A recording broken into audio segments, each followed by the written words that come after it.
Hey, we got Drewz Views here for a little Car Tuesday, reacting to a cartoon on Tuesday.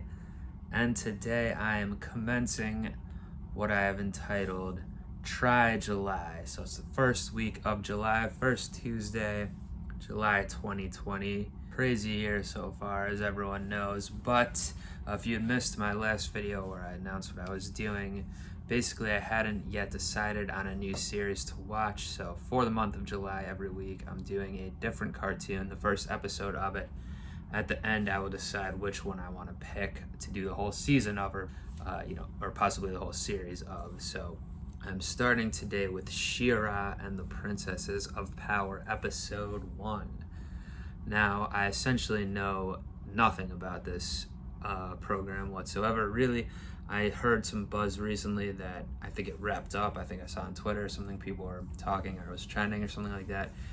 I'm not sure how many seasons there are. I think there's a bunch though, but it's on Netflix. Apparently it's done by DreamWorks. I have the caption up here that says DreamWorks She-Ra and the Princesses of Power, but I don't exactly know what goes on in this. I know She-Ra is, I believe it's the same universe as He-Man, and maybe it's a sort of thing where like it's like a princess that turned, like I think He-Man is a prince who is able to like turn into like a hero, Hercules type guy. I think maybe She-Ra is a similar sort of thing. Is she like a princess that gets powers or whatever, turns into like an alter ego? I don't know. I believe there was an original She-Ra cartoon as well as He-Man. There's a little before my time though. That I believe those were like from the 80s, where I was more of a 90s kid.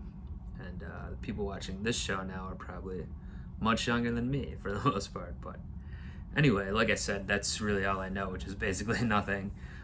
So I'm excited to get in and check out the first episode and see what I'm in for. Without further ado, let's go. Meet some powerful princesses, I assume.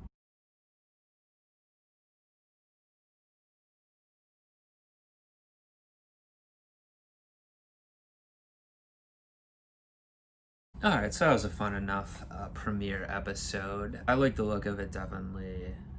I mean, it's very colorful, certainly a certain color palette especially, but I don't know, what would you call that? It's not neon, but it's like, well, maybe someone could tell me, but the purples, blues, all that stuff. And like I mentioned during the episode, it seems to definitely be inspired by like 80s style animation, even though they're of course using updated, DreamWorks is using updated technology, and I'm sure incorporating some CGI and things like that. It definitely has the style of those old ones, even though, like I said, I haven't seen the original She-Ra at all, or He-Man really, although I was picking up some terms that I guess I've seen. Maybe the He-Man movie, which I think is called Masters of the Universe, a while ago. It's really bad, but some of the terms from it were sounding familiar, like Grayskull specifically, where She-Ra's from, I guess. Or Adora. Grayskull in that film, and I think in He-Man, I think that's where the villain from that was, like Skeletor, or maybe the Skeletor was just taking over Grayskull in the movie, and it wasn't like where he's from, so it wasn't the villainous lair. I don't know. I guess if I keep watching this, I'll find out more. Now it seems like it's kind of obvious what's going on so far. Even I was gonna save it for the recap, like, well, it's called the Horde, it can't be too good, but the character even mentioned it during the episode at the end. So like I was even picking up on pretty much right from the beginning, it seems like she's not really on the right side. It could be a thing also where there's all different sides don't know each other. It's not like the princesses, these other people are necessarily the good guys, but clearly the Horde is up to something bad.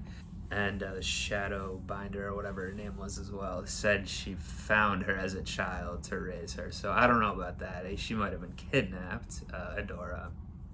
I guess she is really a princess herself and is able to get the power of She-Ra from the sword. Only, like, she's the only one that can use it, I guess. The other princess, the teleporting princess, can't. Like, when she touches it, nothing happens like that.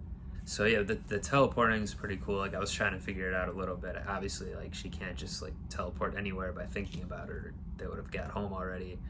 Maybe she can only do it in some short proximities. I guess we didn't see her go too much more than, I don't know, 50 yards or something.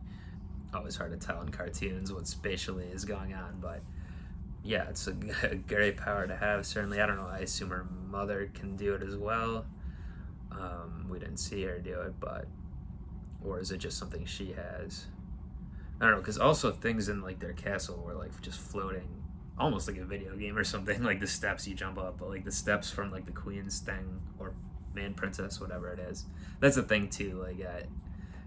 Like I kind of said, there is like a race of princesses, or it's like they're culturally princesses. They're not. It's not like the daughter of the king or queen or whatever. It doesn't seem to be. That doesn't make any sense. Everyone here is a princess. And the show is even called The Princesses of Power. So I got to learn more about that. But Adora is getting the propaganda that princesses are all a certain way, and I guess they're getting something about the Horde too as well. Probably are. I mean, clearly they did destroy a bunch of stuff in the woods there, but. My original point was, yeah, like it's cool. Like there's floating things though in the princess's castle, and then her room as well. Like those little things. Like so, I don't know how that works necessarily, but we gotta figure out what all these powers are. Yeah, I guess I was even kind of getting like a little Starship Troopers vibe maybe from the Horde or from Adora's people.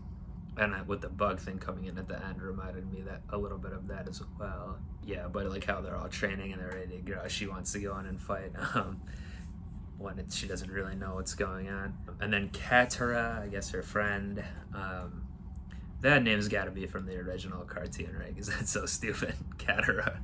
But I like the character so far. I mean, she's like kind of set up as the one who doesn't take things seriously or doesn't want to take responsibility, but just wants to, I guess, have fun or like have adventures or something. So who knows where she came from? I guess we don't know where anyone else came from on Adora's team other than her, but they might have grown up together here in this place, I would assume. Yeah.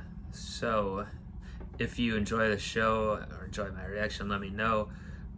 If you want this to be the one that I continue in August. Like I said, I'm doing trying out 3 other shows as well, other than She-Ra here in the next 3 weeks. But definitely let me know if you liked this or convince me to keep going with it, I guess.